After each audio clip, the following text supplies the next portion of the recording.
আসসালামু আলাইকুম ভাইয়া বোনেরা, আরেকটি হাদিস আমি আপনাদের খেদমতে পেশ করতে চাই।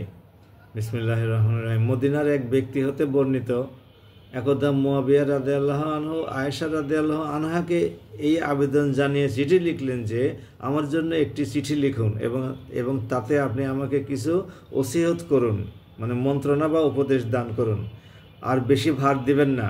সুতরাং আয়েশা রাদিয়াল্লাহু আনহা হযরত মুয়াবিয়া রাদিয়াল্লাহু আনহুকে চিঠিতে লিখলেন যে, সালামুন আলাইক। অতঃপর আমি আপনাকে জানাই যে, আমি আল্লাহ রসুল সাল্লাল্লাহু আলাইহি সাল্লামকে বলতে শুনেছি, তিনি বলেছেন, যে ব্যক্তি লোকদেরকে অসন্তুষ্ট করেও আল্লাহর সন্তুষ্টি অন্বেষণ করে, সে ব্যক্তির জন্য লোকেদের কষ্টদানে আল্লাহই যথেষ্ট হন।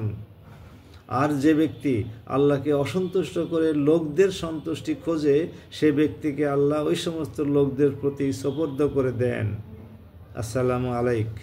এটা হলো তিরমিজি শরীফের 2414 এবং সহিহ সিলসিলা শরীফের 2311 নম্বর হাদিস।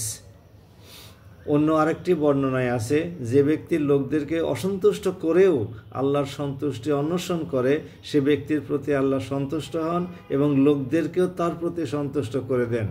আর যে ব্যক্তি আল্লাহকে অসন্তুষ্ট করে লোকদেরকে সন্তুষ্টি অন্বেষণ করে, সে ব্যক্তির প্রতি আল্লাহ অসন্তুষ্ট হন এবং লোকদেরকেও তার প্রতি অসন্তুষ্ট করে দেন। এই হাদিসটি এসেছে ইবনে হিব্বানের 276 নম্বর থেকে।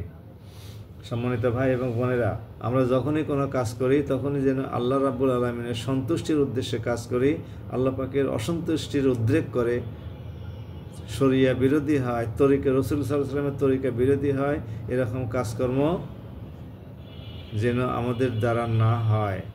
যদি অতীতে হয়ে থাকে তাহলে এর জন্য আমরা আল্লাহর কাছে আসুন ক্ষমা প্রার্থনা করি, ইস্তেগফার করি এবং প্রতিশ্রুতি আল্লাহকে দেই যেন আগামীতে আমাদের দ্বারা এই কাজ আর না হয়, আর হবে না, এই মানে প্রতিশ্রুতি দেই।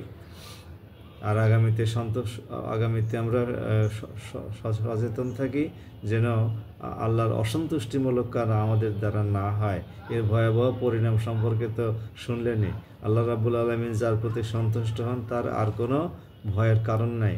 আর আল্লাহর প্রতি আল্লাহ যদি কোনো মানুষের উপর অসন্তুষ্ট হন, তাহলে তাদের আর কোনো নিস্তার নাই, তারা নিস্তার নাই। সুতরাং আসুন আমরা আল্লাহ পাকের অসন্তুষ্টি থেকে হেফাজতে থাকি। দয়াময় আল্লাহ আমাদেরকে হেফাজত দান করুন। আসসালামু আলাইকুম ওয়া রাহমাতুল্লাহ।